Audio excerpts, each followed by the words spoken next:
Good morning, folks. This is the Jess Petrequin Camcorder News. We are coming onto a scene on Upper State Street in front of the MVP building where there has been a significant car crash.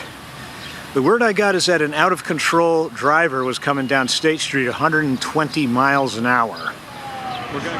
Okay, as we can see, there's not too much left of this motor car.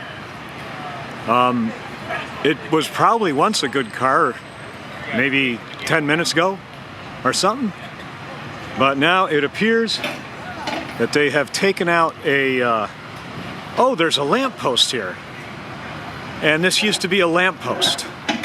So several inanimate objects have been destroyed here, and the police are moving a piece of the lamppost.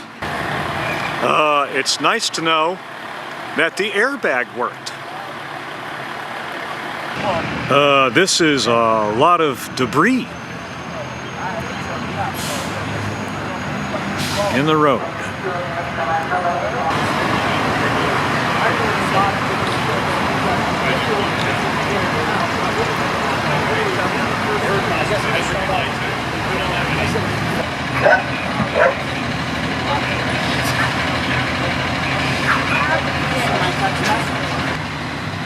Some pieces of the lamppost even ended up on the sidewalk.